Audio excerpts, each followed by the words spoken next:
दिल्ली 10 नवंबर, जब देश की राजधानी में लाल किले के पास जोरदार धमाके की गूंज सुन रहा था, तो किसी ने सोचा भी नहीं था कि इस धमाके के पीछे एक खतरनाक साजिश छिपी हो सकती है।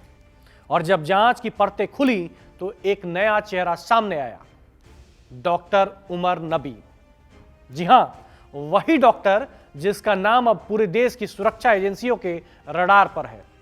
इस ब्लास्ट की चौंकाने वाली सच्चाई अब सामने आ रही है और इसमें है एक रहस्यमय लैब, पाकिस्तान के हैंडलर्स और बम बनाने की खतरनाक तकनीकें।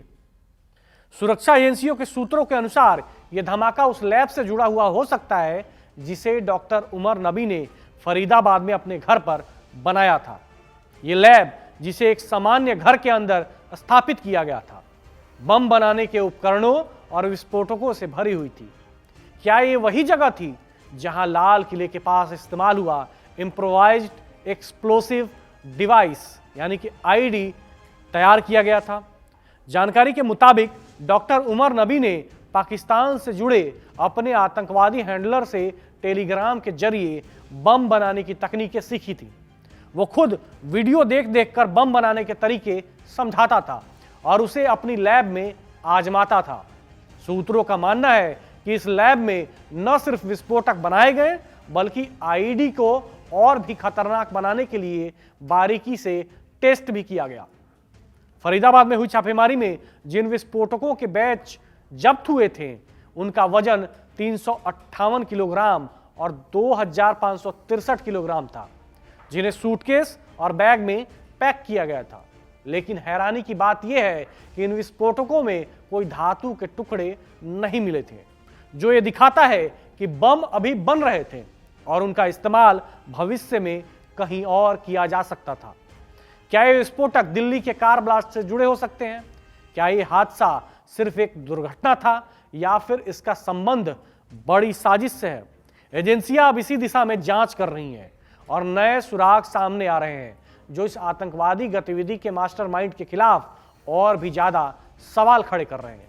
ये चौंकाने वाली जानकारी मिल रही है कि डॉक्टर उमर और उसके साथी डॉक्टरों मुजम्मिल गनाई और आदिल राथार ने पाकिस्तानी आतंकवादी संगठनों से जुड़े 3 हैंडलर्स फैसल, हासिम और उकासा से लगातार संपर्क बनाए रखा।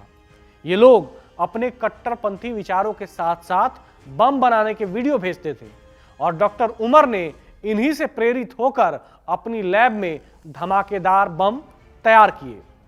इस केस में एक और सवाल यह उठता है कि क्या यह केवल एक स्थानीय साजिश थी या इस धमाके के पीछे कोई बड़ा अंतर्राष्ट्रीय नेटवर्क काम कर रहा था? क्या यह किसी और बड़ी साजिश की शुरुआत थी? इन सवालों के जवाब जल्द ही मिलने वाले हैं, लेकिन अब तक जितनी जानकारी सामने आई है उससे यह साफ हो गया है कि हमले के पीछे की सच्चाई कहीं ज्यादा गहरी है और डॉक्टर उमर नबी जैसे खतरनाक आतंकवादी इस बार हमारे देश की सुरक्षा के लिए बड़ी चुनौती बने हुए हैं। आगे की जांच में क्या क्या खुलासे होंगे और क्या हम इस खतरनाक नेटवर्क का पूरी तरह से पर्दाफाश कर पाएंगे?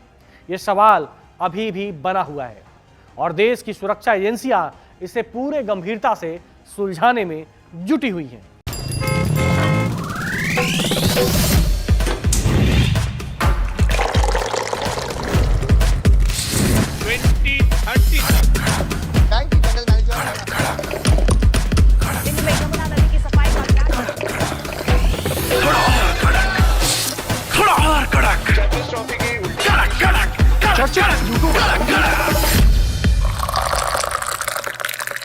ये कड़क है।